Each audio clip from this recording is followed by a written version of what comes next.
Здравейте! Днес ще ви разкажа как намерих една карта, която търсих. Точно тази златна карта, която е от същата колода. И я търся от доста време. Обикновено като получа някаква колода, като си купя, и прибирам картите, които са допълнително някъде. И после не си спомням къде съм ги сложила. Съответно тази карта ми трябва сега. И аз нямах, въобще не знаех къде се намира. И така реших да попитам точно същата колода, къде съм сложила картата, която принадлежи на нея. Изтеглих две карти. Първата карта казах, че ще бъде по вид, това, което виждам. А втората карта ще използвам по значение.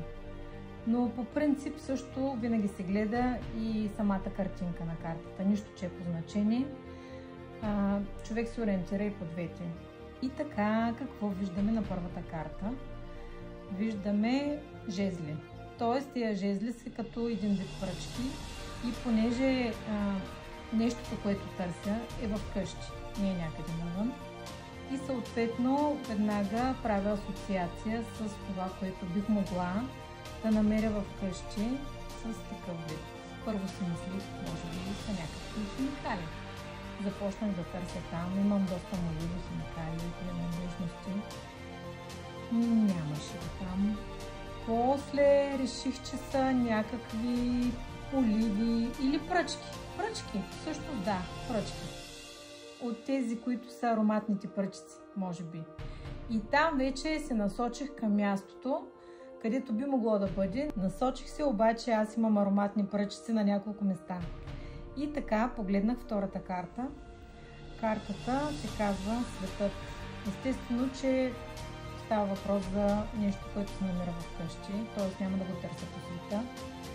И поглеждам този кръг с червени ленти и си мисля, някъде имам едни свитъци и тези свитъци ми приличат на този кръг. Не знам, това са просто асоциации и понеже картите работят заедно с теб и те ти говорят на твоя език. Тоест, не знам дали някой друг би се сетил за това, което аз се сетих. И така повече няма да ви държа в неведение. Това е един шкаф, където са най-различни неща. И тук са ароматните пръчици.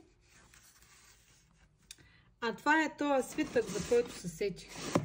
А тук има много червени неща. И така, поглеждам тук отдолу и си намирам картата. Да, така стана. За не повече от една минута.